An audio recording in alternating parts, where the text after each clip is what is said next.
زبان آموزان عزیز سلام، امیدوار هستم همگی خوب باشید. خوش آمدید به درس 11 از هزار جمله بسیار کاربردی و ضروری. در ویدیوهای قبلی جملات بسیار خوب را با همدیگر تمرین کردیم. در این ویدیو باز هم 20 جمله بسیار کاربردی و خوب را به صورت پرسش و پاسخ با همدیگر تمرین میکنیم. البته این گفتگو در مورد سفر کردن و مسافرت هست. اول جمله فارسی رو برای شما در روی صفحه میگذارم و شما در ظرف 4 ثانیه اول جمله رو در ذهن خودتان ترجمه بکنین و بعد از 4 ثانیه جمله انگلیسی رو برای شما میگذارم تا مقایسه بکنین که شما چگونه ترجمه کردین. خب قبل از هر چیزی دوستان عزیز، برای حمایت از ما لطفاً ویدیو را لایک بکنین و اگر صفحه ما را تا به حال فالو نکردین فالو کنین و ما را حمایت بکنین. خب بریم سراغ جملات امروزی. سوال اول: سفرت چطور گذشت یا سفرت چطور بود؟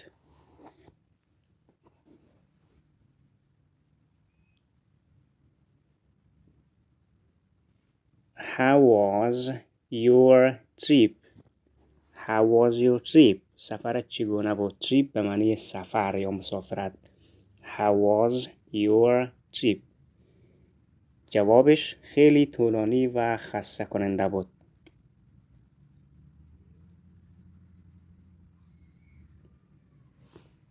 It was a long and boring trip. It was a long and boring trip. Long به معنی طولانی، boring به معنی خسته کننده. It was a long and boring trip.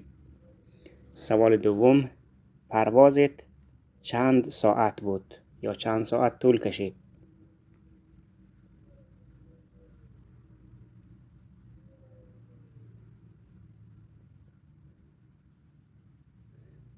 How long was your flight? How long was your flight? Flight به معنی پرواز. How long یعنی چند مدت، چی مدت، چقدر طولانی. How long was your flight? پروازت چی مدت بود یا چند ساعت بود؟ جمله بعدی: فکر میکنم 14 ساعت بود.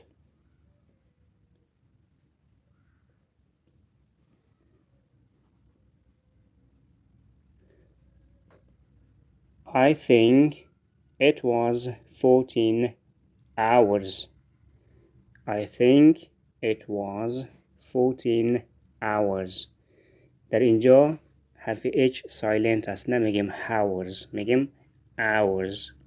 I think یعنی من فکر میکنم. It was 14 hours. فکر میکنم 14 ساعت بود. سوال بعدی: از کدام کشور پرواز کردی؟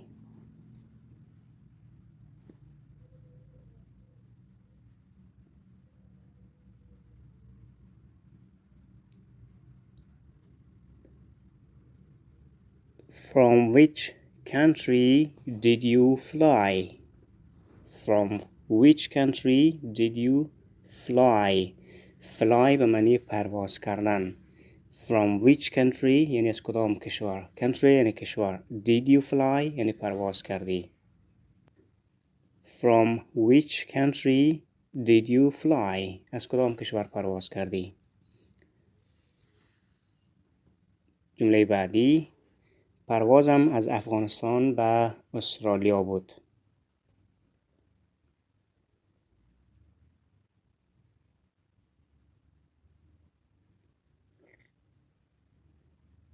My flight was from Afghanistan to Australia.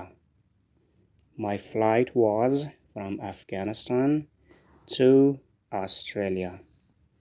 سوال بعدی: ساعت چند هواپیمای شما پرواز کرد؟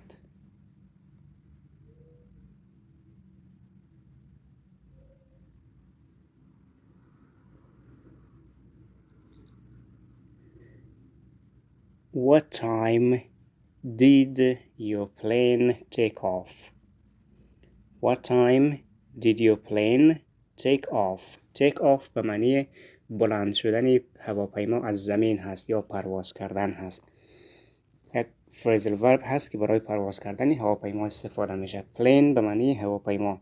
What time did your plane take off? هواپیمای شما ساعت چند پرواز کرد؟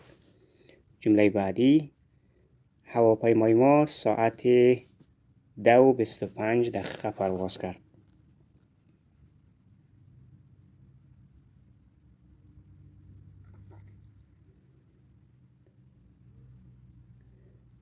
Our flight took off at 10:25. یا به جای flight میتونن از plane هم استفاده کنن. Our plane took off at 10:25. took off شکل دومی take off هست به معنی پرواز کردن. Our flight یا our plane took off at 10:25. سوال بعدی، ساعت چند هواپیمای شما به زمین نشست؟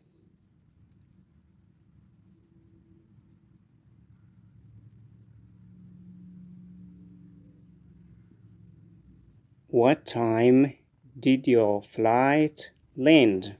یا what time did your plane land? land به معنی به زمین نشستن، فرود آمدن. What time did your plane land? جمله بعدی، مطمئن نیستم، حدس میزنم ساعت 7.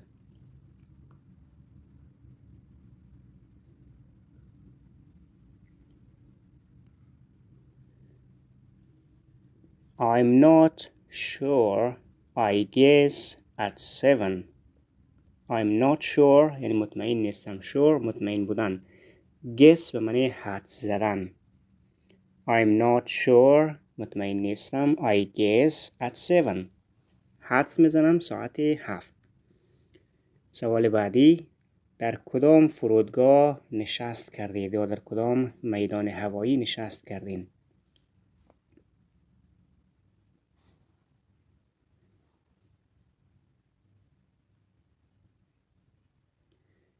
In which airport did you land?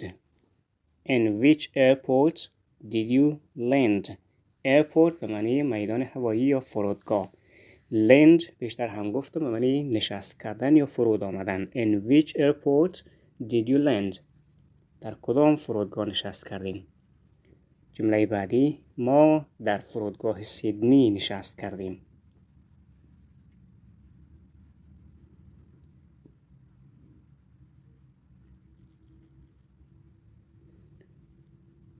We landed in Sydney airport. البته میتونن به جای این از حرف اضافه at هم استفاده کنن. هر دویش میتونه درست باشه. And we landed at Sydney airport. ما در فرودگاه سیدنی نشست کردیم. جمله بعدی، 3 ساعت طول کشید تا از فرودگاه خارج شویم.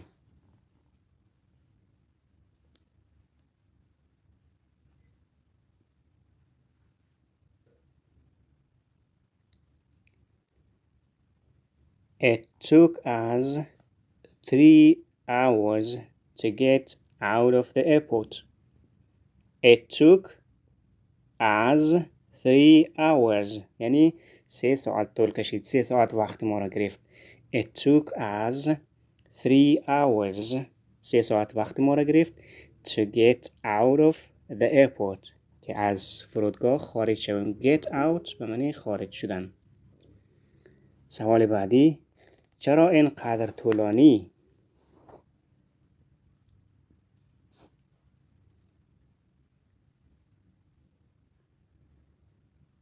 Why that long? Why that long? چرا اینقدر طولانی؟ جمله بعدی، بررسی در فرودگاه بسیار شدید بود.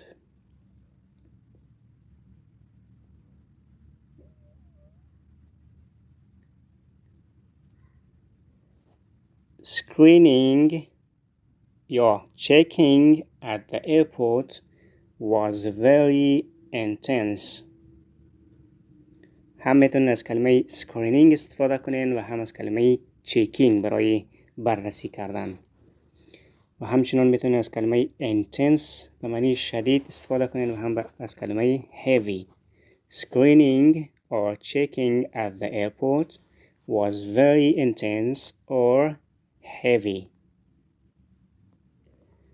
جمله بعدی: بعد از خروج از فرودگاه در کجا اقامت کردید؟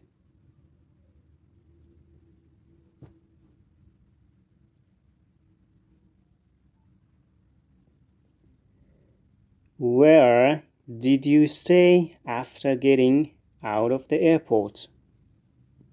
Where did you stay? Stay به معنی اقامت گزیدن یا ماندن. Where did you stay after getting out of the airport? بعد از خروج از فرودگاه در کجا اقامت کردید؟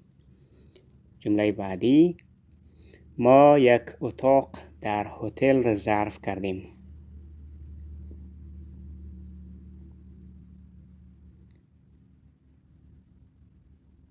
We booked a room in a hotel. We booked. اینجا کلمه book به شکل فعل استفاده شده به معنی رزرو کردن یا اختصاص دادن. We booked. ما بوک کردیم یا رزرو کردیم. A room in a hotel. در یک هتل یک اتاق رزرو کردیم یا اختصاص دادیم. دوستان عزیز، این بود از جملات امروزی. امیدوار هستم که برایتان مفید واقع شده باشد و تا آخر جمله تا آخر ویدیو با ما تمرین کرده باشین. لطفاً لایک ویدیو را فراموش نکنین. با لایک کردنتان ما را حمایت بکنین. تا ویدیوی دیگر، خدا نگهدار.